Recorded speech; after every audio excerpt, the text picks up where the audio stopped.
Jetty frequency response. आपने बहुत जगह फ्रीक्वेंसी रिस्पॉन्स पढ़ा है अभी।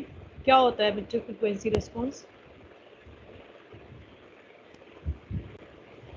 क्या होता है? What do mean by frequency response? Not the BJT frequency response but any frequency response. क्या होगा? Any idea? हम हर बार पढ़ चुके हैं, फिल्टर में भी हम फ्रीक्वेंसी रिस्पॉन्स पढ़ते थे। बताओ।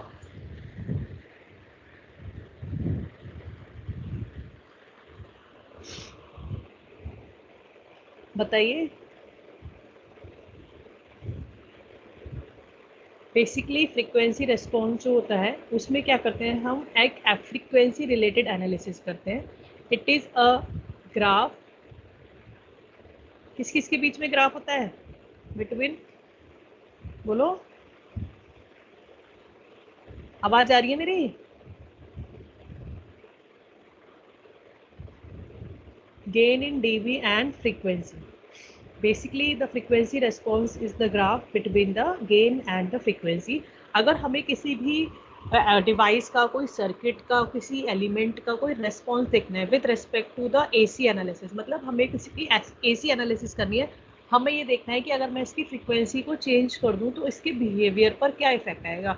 और सबसे बड़ा इंपॉर्टेंट फैक्टर जो है दैट इज गेन। तो अगर मैं अपना गेन का रिस्पॉन्स देखूं फ्रीक्वेंसी के साथ, then it is known as frequency response. और आज हम देखने वाले हैं बीजेटी का फ्रीक्वेंसी रिस्पॉन्स।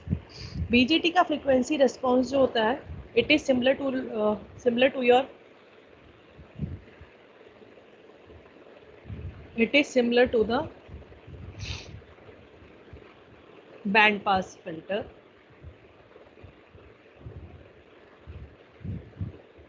याद है बैंड पास फिल्टर का कैसा होता था फ्रीक्वेंसी रिस्पॉन्स?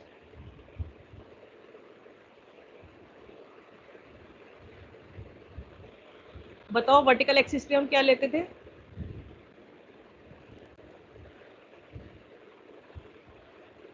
बोलिए, वर्टिकल एक्सिस पे हम क्या लेते हैं? गेन। वेरी गुड, गेन लेते हैं। और गेन ज़्यादातर हम किस में लेते हैं? डीबी में। ठीक है, इसलिए मैंने यहाँ पर डीबी दिखा दिया।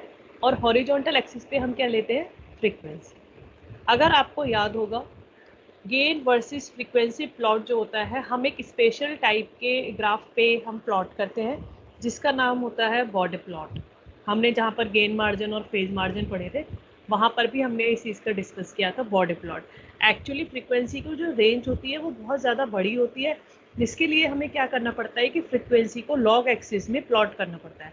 और लॉग एक्सिस में प्लॉट करने के लिए हमारे पास स्पेशल टाइप के ग्राफ्स आते हैं। जो नॉर्मल आप ग्राफ पेपर यूज़ करते हो उससे अलग एक ग्राफ पेपर आता है, शायद आप लोगों ने, पता नहीं किसी ने देखा है या नहीं देखा है।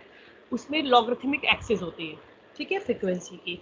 तो ये है मेरा एक फ्रीक्वेंसी रिस्पॉन्स जो मैं बना रही हूँ एक बीजेटी के लिए। यहाँ पर वर्टिकल एक्सिस पे मैंने दिखाया है आपको गेन, और हॉरिजॉन्टल एक्सिस पे दिखाया है मैंने फ्रीक्वेंसी।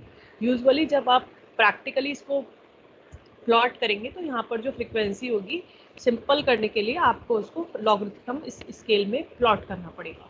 तो अगर आप इसका एक प्लॉट बनाते हैं अपने बीजेटी के लिए, तो ये प्लॉट कुछ इस तरीके से आता है। ठीक है, ये किसका प्लॉट था? और ये आपका क्या है? मैक्सिमम गेन है। ठीक है, और हम अपना एफ एच और एफ एल कैसे निकालते थे, याद है आपको? कैसे निकालते थे? इस गेन का 0.707 टाइम्स जो होता है, वहाँ पर हम इस लाइन को प्लॉट कर लेते हैं। ठीक है, और जिस पॉइंट पर ये कट करता है आपके फ्रीक्वेंसी रिस्पॉन्स को, वहाँ से नीचे हम 2 पॉइंट फाइंड आउट कर लेते हैं अपने फ्रीक्वेंसी के। ठीक है, इसको हम एफ एच का नाम देते हैं, इसको हम एफ एल का नाम देते हैं। आपका ये बीजेटी का फ्रीक्वेंसी रेस्पॉन्स कर्व है। मैं आपको बता दूं कि इसका जो ये वाली जो रेंज है, ये वाली रेंज, इसको हम बोलते हैं मिड फ्रीक्वेंसी रेंज, ठीक है, या मिड रेंज के नाम से भी हम शॉर्टकट में इसको लिख सकते हैं। अब आप बताओ, अगर आपसे कोई डेफिनेशन पूछ ले, what do you mean by the mid range of the BJT amplifier, तो आप इस ग्राफ को देखकर मुझे आंसर बताओ कि मिड रेंज को आप कैसे डिफाइन करोगे। बताओ पहले, प्लीज टेल मी।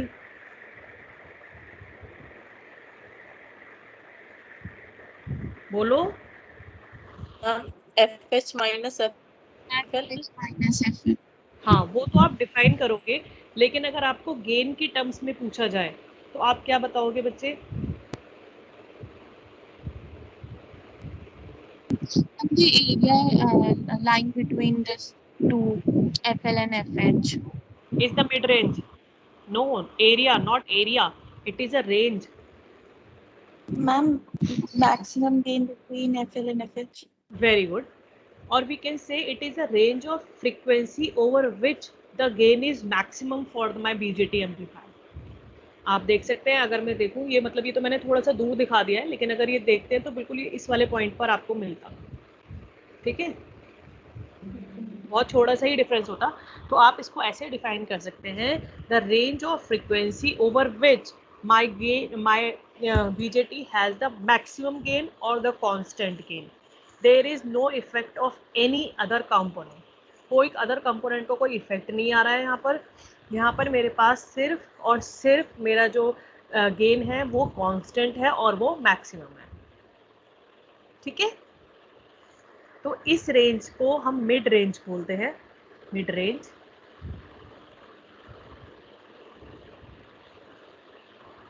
और मिड रेंज के अंदर गेन आपका क्या है, कांस्टेंट है, और आप कह सकते हो मैक्सिमम है। ये पॉइंट यहाँ पर याद रखने का है कि देयर इज नो इफेक्ट, और you can say there is negligible effect. भाई जो और वहाँ पे चीज़ें लगी हुई हैं उनका जो इफेक्ट है that will be the negligible of other components, ठीक है।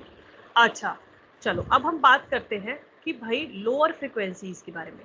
लोअर फ्रिक्वेंसीज कौन सी हो गई हमारी, ये वाली बैंड लोअर फ्रिक्वेंसी पे। तो लोअर फ्रिक्वेंसी पर आप मुझे बताएंगे कि कैसा रेस्पॉन्स है आपके एम्पलीफायर का या बीजेटी का,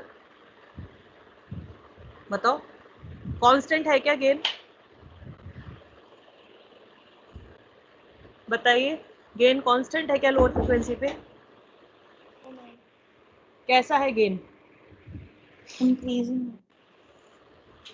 इंक्रीजिंग नहीं है, गेन आपका डिक्रीज हो रहा है। जैसे जैसे आप लोअर फ्रिक्वेंसी की तरफ मूव कर रहे हैं वैसे वैसे जो आपका गेन है वो डिक्रीज हो रहा है ना। और ऐसे ही जैसे जैसे आप हायर फ्रिक्वेंसी की तरफ मूव कर रहे हैं आपका जो गेन है वो कैसा हो रहा है, डिक्रीज हो रहा है। तो गेन के डिक्रीज होने का कोई ना कोई रीजन होगा। तो आपको पहले इतनी बात समझ में आ गई, भाई मिड रेंज में तो आपका गेन कांस्टेंट है, और जब आप लोअर फ्रिक्वेंसी की तरफ जाएंगे तो आपका गेन क्या हो रहा है, रिड्यूस हो रहा है। और जब आप इस मिड रेंज से हायर फ्रिक्वेंसी की रेंज में जाएंगे तब भी आपका जो गेन है वो रिड्यूस हो रहा है। तो इसके कुछ रीजन है कि गेन रिड्यूस क्यों हो रहा है। तो सबसे पहले मैं ये बात करती हूँ कि लोअर फ्रिक्वेंसी पर मेरा गेन डिक्रीज क्यों हो रहा है। गेन डिक्रीज क्यों हो रहा है? एक्चुअली जब आपकी लोअर फ्रिक्वेंसीज होती हैं तो क्या होता है कि आपके कैपेसिटेंस जो होते हैं, कौन कौन से capacitance, coupling capacitance and bypass capacitance. अब ये कपलिंग कैपेसिटेंस और बाईपास कैपेसिटेंस, अब आप कहेंगे मैम ये तो हमें पता नहीं है, पता है किसी को कौन से हैं, बताइए जल्दी बताओ, जल्दी बताओ कौन से है कपलिंग कैपेसिटेंस और बाईपास कैपेसिटेंस।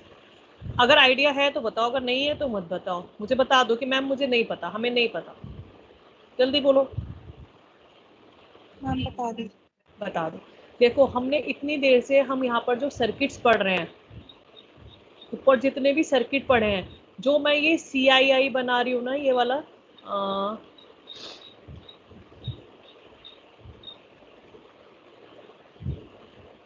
ये वाला ये वाला जो कैपेसिटेंस है सी इन और सी आउट, ये क्या है, मेरे कपलिंग कैपेसिटेंस है। और कई बार आपने ये वाला सर्किट भी देखा होगा, यहाँ पर एक कैपेसिटेंस लगता है। एक्चुअली ये वाला कैपेसिटेंस होता है बाईपास कैपेसिटेंस, ठीक है। ये कपलिंग कैपेसिटेंस क्यों है, क्योंकि ये एसी को यहाँ पर कपल कर रहे हैं और डीसी को यहाँ से आने से रोक रहे हैं। पास से एसी और डीसी को स्टॉप कर रहे हैं। ऐसे ही यहाँ पर है, यहाँ पर भी इस पोर्शन में पास कर रहे हैं केवल एसी को, और डीसी को क्या कर रहे हैं, स्टॉप कर रहे हैं। और बाईपास कैपेसिटेंस का है कि अगर यहाँ पर कोई एसी वैल्यू अवेलेबल है तो उसको वो बाईपास कर देंगे, ग्राउंड कर देंगे। मतलब यहाँ पर जो एसी की वजह से कोई एरर आ रहा है या कुछ इफेक्ट्स आ रहे हैं, तो वो यहाँ से रिड्यूस करने के लिए हम यहाँ पर बाईपास कैपेसिटेंस यूज करते हैं। तो आपने ये सी आई और सी नॉट की फॉर्म में देखे हैं, इनको हम कहते हैं कपलिंग कैपेसिटेंस, ठीक है। तो जब हम लोअर फ्रिक्वेंसीज की तरफ जाते हैं तो हमारा बीजेटी का एम्पलीफायर का जो गेन है वो आपका रिड्यूस हो जाता है। रिड्यूस हो जाता है मतलब कि यहाँ पर ये कपलिंग कैपेसिटर और बाईपास कैपेसिटर जो है इनका इफेक्ट आने लगता है, ठीक है। Is it okay? और इसकी वजह से मेरा जो गेन है वो डिक्रीज हो जाता है। अब आप कहेंगे कि मैम केवल ये लो फ्रीक्वेंसी में क्यों आ रहा है इसका इफेक्ट? अगर इनका इफेक्ट हम हाई फ्रीक्वेंसी या मिड रेंज में लेते हैं, मिड रेंज या फिर हाई फ्रीक्वेंसी में, तो क्या होता है कि इनका जो इफेक्ट है, या आप कह सकते हैं इनकी जो वैल्यू है, ये कैसे बिहेव करने लगते हैं, एज अ शॉर्ट सर्किट। आ रही बात समझ में? ठीक है, लोअर फ्रिक्वेंसीज में गेन डिक्रीज होने का ये रीज़न है।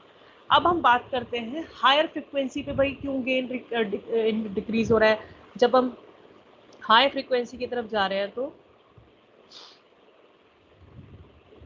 हमारा गेन डिक्रीज क्यों हो रहा है, और ये सब चीज़ें हम जो है प्रैक्टिकली भी देखेंगे। जो मैं एलटी स्पाइस का टूल कराऊंगी वहाँ पर आप इसको परफॉर्म करके देख सकते हैं, ठीक है।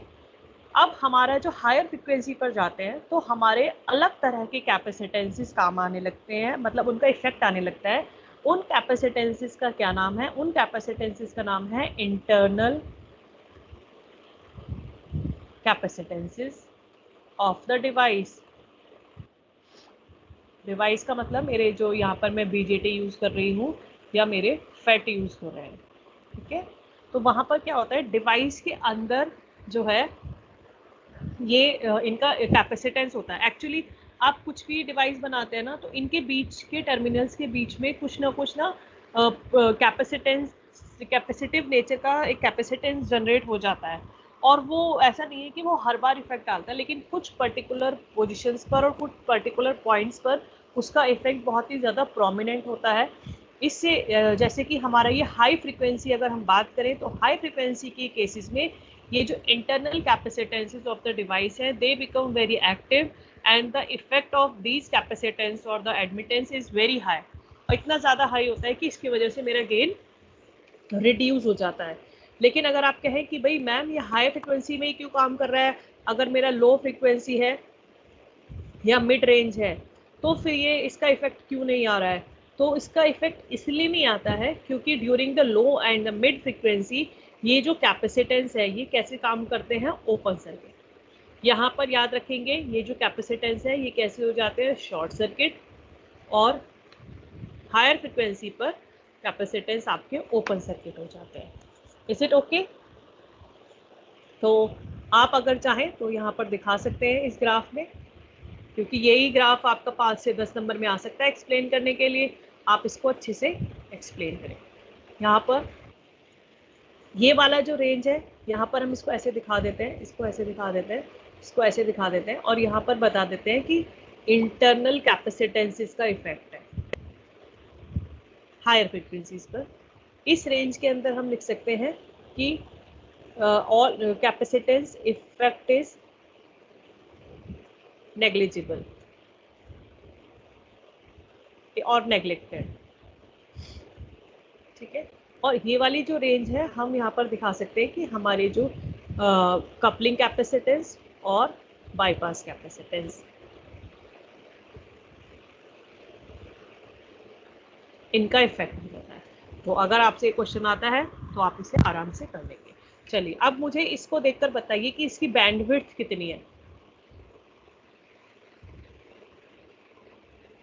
बताओ बैंडविड्थ कितनी हो जाएगी,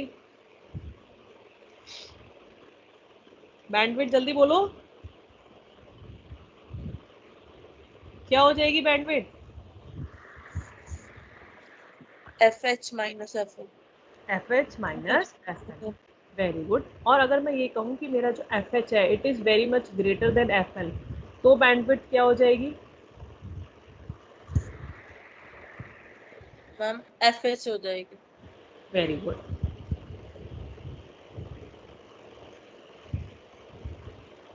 ठीक है, अगर आपको न्यूमेरिकल आता है तो आप यहाँ पर कर लेंगे।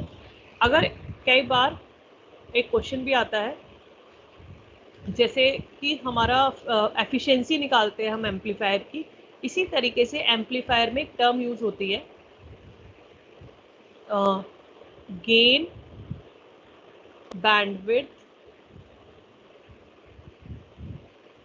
प्रोडक्ट। ठीक है, इसको बहुत सारी बुक में दिया हुआ है। It is a very high figure of merit for an amplifier.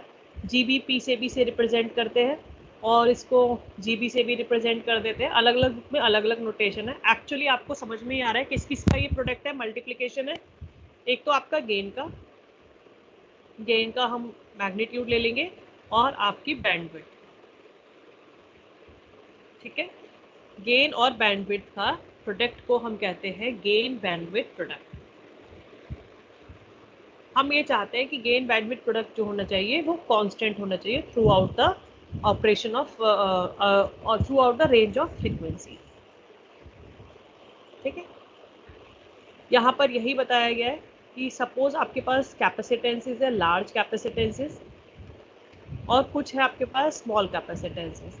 तो लार्ज कैपेसिटेंसेस की जो वैल्यूज होती है वो एक्चुअली माइक्रो फैरेड की रेंज में होती है, और स्मॉल कैपेसिटेंसेस की जो रेंज होती है that is in the pico farad. ठीक है, और यहाँ पर आपकी रेंज ऑफ फ्रिक्वेंसी है, this is low, this is medium and this is high.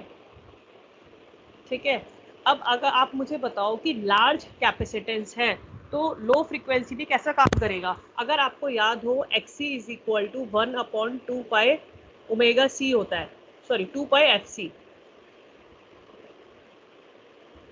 2 pi FC। अब बताओ अगर फ्रीक्वेंसी कम होगी तो क्या हो जाएगा, ये फ्रीक्वेंसी तो कम है लेकिन कैपेसिटेंस की वैल्यू ज़्यादा है, तो लो फ्रीक्वेंसीज पे लार्ज कैपेसिटर का जो इफेक्ट होता है इट इज़ कंसिडरेबल। इफेक्ट को हम कंसिडर करते हैं। अब आ जाते हैं मीडियम रेंज में। मीडियम रेंज की अगर हम बात करें तो मीडियम रेंज में आपके जो लार्ज कैपेसिटेंसेज हैं वो आपके शॉर्ट सर्किट की तरह काम करते हैं, और हाई फ्रीक्वेंसी रेंज में भी आपके जो ये कैपेसिटेंसेज हैं ये कैसे काम करते हैं, शॉर्ट सर्किट की तरह। लेकिन आपके जो स्मॉल कैपेसिटेंसेज है जिनकी रेंज पिको फैरेड है वो लो फ्रीक्वेंसी रेंज में कैसे काम करते हैं, ओपन सर्किट की तरह काम करते हैं, और high frequency sorry medium frequency पर भी ओपन सर्किट की तरह काम करते हैं, लेकिन इनका जो इफेक्ट आता है that will be in the effect is considered. ठीक है, तो आप अपने आप से बताइए अब मुझे कि लार्ज कैपेसिटेंस, अगर मेरे पास दो टाइप के कैपेसिटेंस हैं आपके, कपलिंग और बाईपास एक हो गए, और सेकंड इंटरनल कैपेसिटेंसेस, तो जो कपलिंग कैपेसिटेंस है और बाईपास कैपेसिटेंस है उनका इफेक्ट लो फ्रिक्वेंसी पर आता है, तो इसका मतलब उनकी जो रेंज ऑफ कैपेसिटेंस की वैल्यू होगी वो क्या होगी, बताओ क्या होगी भाई।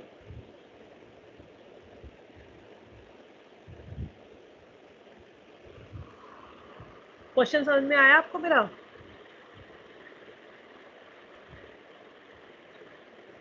एक बार और बोल दीजिए, क्वेश्चन समझ में नहीं हाँ, आया। क्वेश्चन समझ में नहीं आया। देखो मेरा क्वेश्चन ये है कि कपलिंग कैपेसिटेंस जो होंगे वो कौन से होंगे, लार्ज होंगे या स्मॉल होंगे?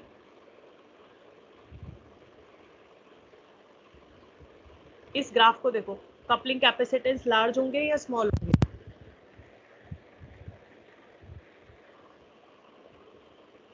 3 क्वेश्चन है कि कपलिंग कैपेसिटेंस जो है सीसी से रिप्रेजेंट कर देती हूँ, स्मॉल होंगे और लार्ज होंगे। बी है मेरा बाईपास कैपेसिटेंस, वो स्मॉल होगा कि लार्ज होगा। तीसरा है मेरा इंटरनल कैपेसिटेंसेस, ये बताइए लार्ज होंगे या स्मॉल होंगे। पहला जवाब कौन देगा? हाँ, लोअर फ्रिक्वेंसी पे शॉर्ट सर्किट में लार्ज कैपेसिटर यूज करेंगे। समझ में नहीं आया? मैम आपका क्वेश्चन क्या था, एक बार फिर से बता दीजिए, जो आपने लाइन बोली थी ना। मेरा क्वेश्चन ये है कि हमने ये बात करी कि 3 टाइप की कैपेसिटेंस की हम बात कर रहे हैं, कपलिंग कैपेसिटेंस, बाईपास कैपेसिटेंस और इंटरनल कैपेसिटेंस, जो अभी हमने ऊपर भी देखा था। ठीक है, कि भाई बाईपास कैपेसिटेंस का जो इफेक्ट आता है वो कब आता है? लोअर फ्रिक्वेंसी में आता है। और इंटरनल कैपेसिटेंस का इफेक्ट कब आता है? हायर फ्रिक्वेंसी में आता है। तो यहाँ पर मैंने एक चार्ट बनाया है। कहाँ गया? गायब हो गया?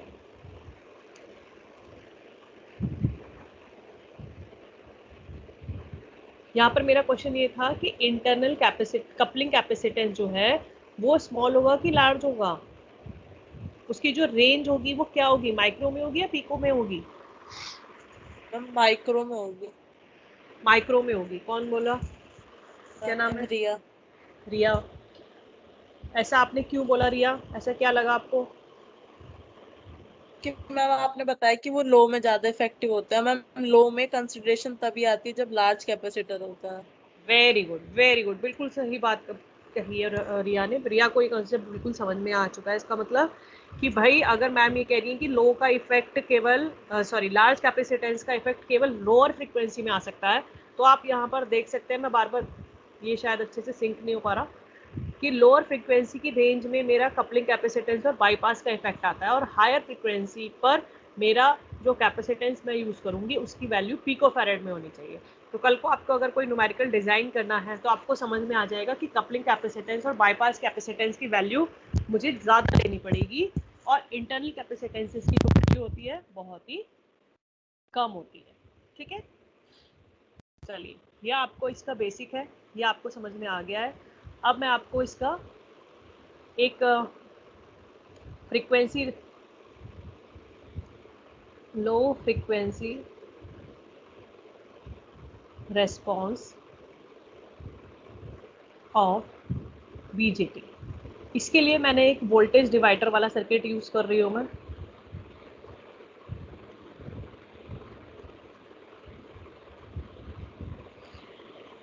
एक्चुअली कल जो हमने मॉडल्स पढ़े हैं उसमें हमने कोई भी कैपेसिटर नहीं दिखाया है, लेकिन जब हमें आपका फ्रीक्वेंसी रेस्पॉन्स प्लॉट दिखाना होता है तो हमें कैपेसिटेंस की वैल्यू को कंसीडर करना पड़ता है।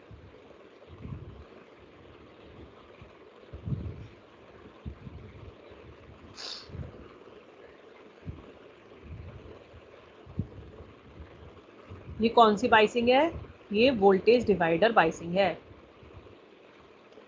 अगर आप न्यूमेरिकल करोगे तो आपको समझ में आना शुरू हो जाएगा, नहीं करोगे तो फिर ये बिल्कुल 2 साल बाद जब आप किसी कॉम्पिटिटिव एग्ज़ाम की तैयारी करोगे तब एक्स्ट्रा तुम कोचिंग जो भी करते हो फालतू में उसको करना पड़ेगा, फिर तुम वहाँ जाके फिर यही चीज़ पढ़ोगे।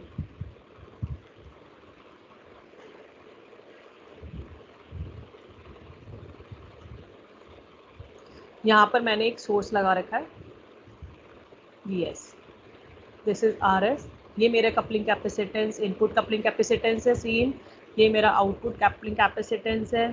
ठीक है, और ये मेरा एमीटर बाईपास कैपेसिटर है। ठीक है, ये मेरा जो है इनकी जो वैल्यू है लोअर फ्रीक्वेंसी की अगर हम बात करूं तो लोअर फ्रीक्वेंसी पर मेरा जो सी का इफेक्ट आएगा, CC का इफेक्ट आएगा और CE का एक इफेक्ट आएगा, क्योंकि इसकी वजह से मेरा गेन क्या होता है? डिक्रीज होता है।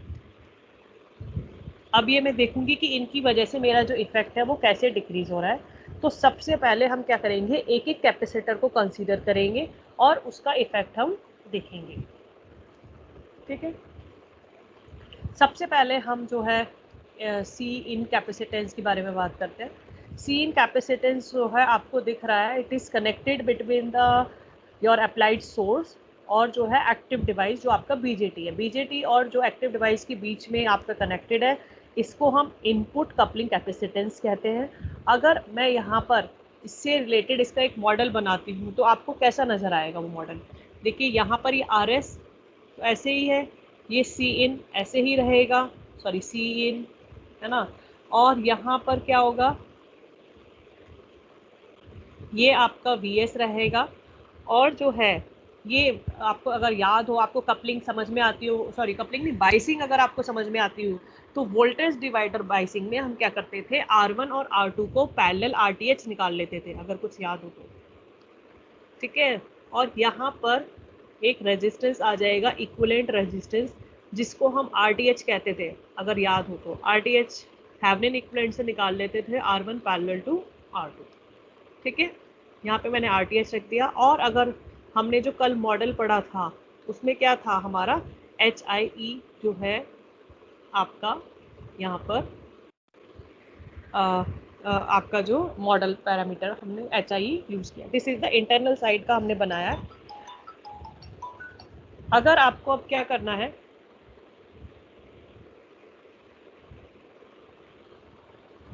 अगर आपको इसका इनपुट इम्पिडेंस निकालना है तो क्या हो जाएगा वो बताओ। Input impedance RI is equal to RTH parallel HI, ठीक है। Is it okay. RTH और RTH किसके इक्वल है, R1 parallel R2 parallel HI, ठीक है। अच्छा, जब आप इसका वोल्टेज गेन निकालते हो या वोल्टेज निकालते हो तो वोल्टेज आपकी इस पोर्शन की, सपोज इस पॉइंट टर्मिनल की वोल्टेज को मैंने VI कंसीडर कर लिया। एक्चुअली VI पोटेंशियली आपका डिवाइस के अंदर जाता है, और अगर आपको VI की वैल्यू निकालनी है तो VI की वैल्यू आप वोल्टेज डिवाइडर रूल से निकाल सकते हैं। ये क्या हो जाएगी, RI into VS upon RI plus RS, ठीक है। बस ऐसे ही सर्किट है, इसको इस तरह से समझ लो।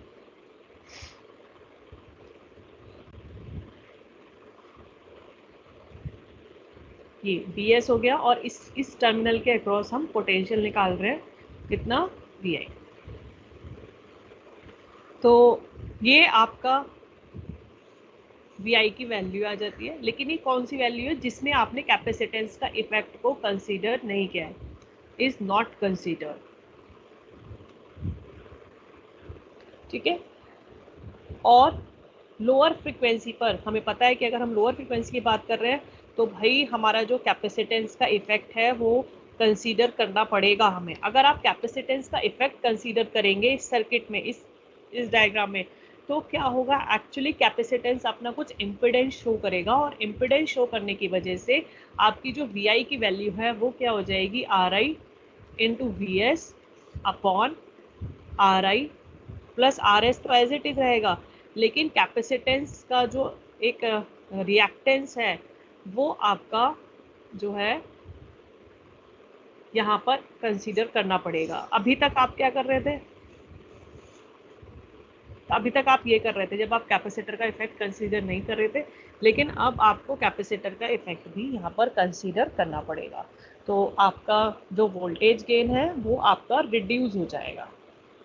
अच्छा, यहाँ पर अगर आपसे पूछा जाए कि भाई आपका जो कट ऑफ फ्रिक्वेंसी है इस coupling capacitance, input coupling capacitance की वजह से आपकी कुछ कट ऑफ फ्रिक्वेंसी जो होगी, जो आप FL निकाल रहे हो, है ना, उसकी अगर वैल्यू आपसे निकालने के लिए पूछी जाए तो उसका जो फॉर्मूला है that is 1/2 pi RS plus RI into CS, ठीक है। इसी तरीके से जब आप अपना कपलिंग कैपेसिटेंस आउटपुट साइड का निकालेंगे, वहाँ के लिए भी एक ब्लॉक डायग्राम बन जाएगा, और वहाँ के लिए भी आप एक कट ऑफ फ्रिक्वेंसी को फाइंड आउट करोगे। तो उस कट ऑफ फ्रिक्वेंसी का जो नाम होगा, this is the cut off frequency, lower cut off frequency due to the C in capacitance, this is the cut off lower cut off frequency with the output capacitance की वजह से क्या हो जाएगा, 1/2 pi RC plus RL। RL क्या है, आपका load resistance है, और ये हो जाएगा CC। ठीक है। और आपका जो बाईपास कैपेसिटर है, अगर उसकी वजह से आपको फ्रिक्वेंसी, कट ऑफ फ्रिक्वेंसी निकालनी है, उसकी वैल्यू हो जाएगी 1/2 पाई REC। ठीक है।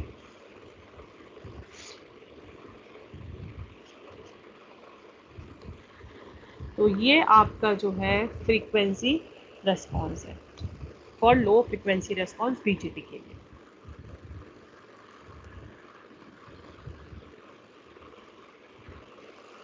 ठीक है।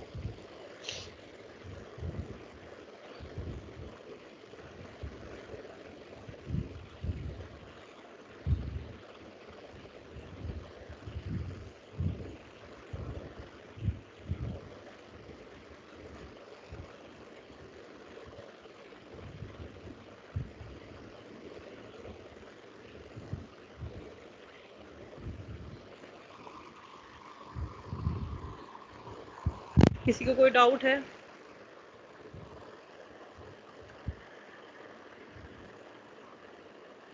बच्चे, जब तक आप इसमें न्यूमेरिकल इसको करके अपने हाथों से नहीं देखेंगे ना, ये सब्जेक्ट और आपके लिए टफ होता चला जाएगा।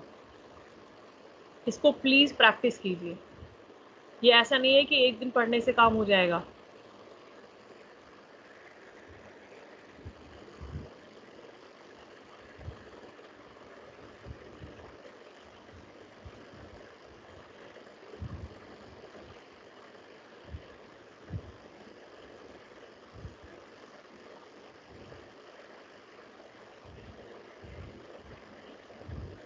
मैं अटेंडेंस ले रही हूँ। श्वेता है?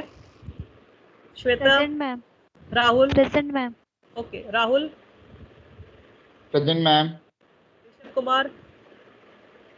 Present ma'am. Rishabh Saxena?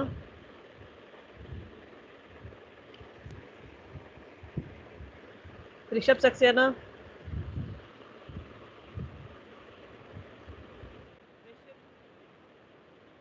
Yes ma'am. Riya? Hello हाँ ठीक है। Ma'am, Rishabh Saxena ma'am. Okay okay okay. Yes ma'am. अच्छा, Rishabh Saxena. Yes ma'am, Saxena ma'am, आवाज ही नहीं जा रही थी मैम। अच्छा, रोहन?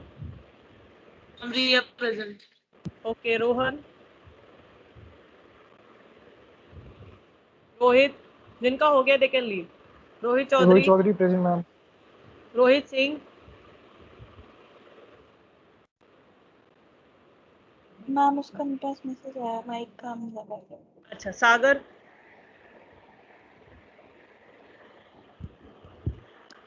साक्षी? Present ma'am. Sakshi Verma? Ma'am Samir? Yes ma'am. Sanchi? Present. Okay, Sanchi? Present ma'am. Sandesh? Present ma'am.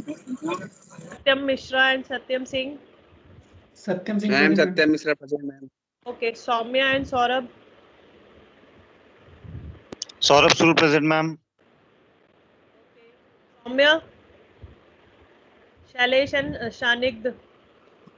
Ma'am Shanik present. Okay okay. Shantanu? Shashwat? Excuse me ma'am. हाँ। मैम सौम्या का माइक काम नहीं कर रहा है। शाश्वत?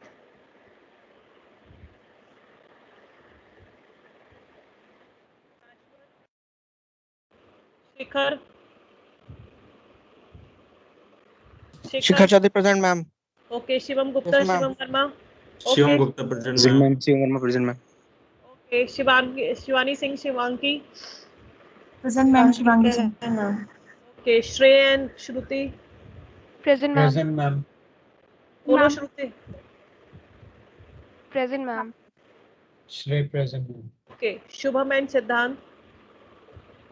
Present ma'am. Shubham. Okay. Siddhant? Siddharth? Present ma'am.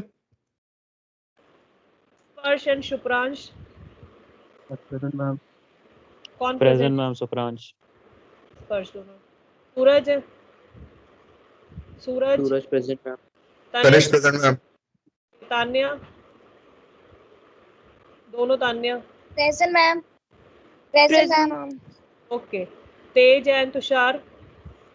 Yes, ma'am. Tushar present. ma'am. Okay, Ujjwal. Ma'am Ujjwal never present. Okay, Ujjwal Rana. Ujjwal Rana present ma'am. Ujjwal Shukla. Ujjwal Shukla present ma'am. Ujjwal Tripathi. Present ma'am. Umesh. Present ma'am. Utkarsh Chaudhary. Utkarsh Goel present, ma'am. Okay, Utkarsh Rajput and Utkarsh Srivastava. Utkarsh Rajput present. हम Utkarsh Srivastava present. Okay, Vaibhav. हम Utkarsh Srivastava. Present ma'am. Ma'am Vaibhav present. हाँ बच्चे मैंने लगा दी। वंश।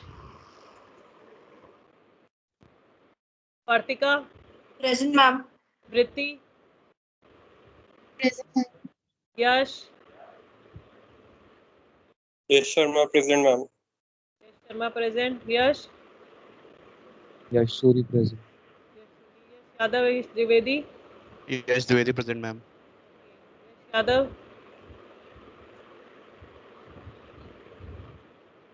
यति। Present, ma'am.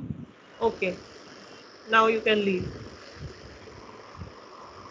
Hello, ma'am. हाँ जी, excuse me ma'am, ma'am Siddhant Bansal present.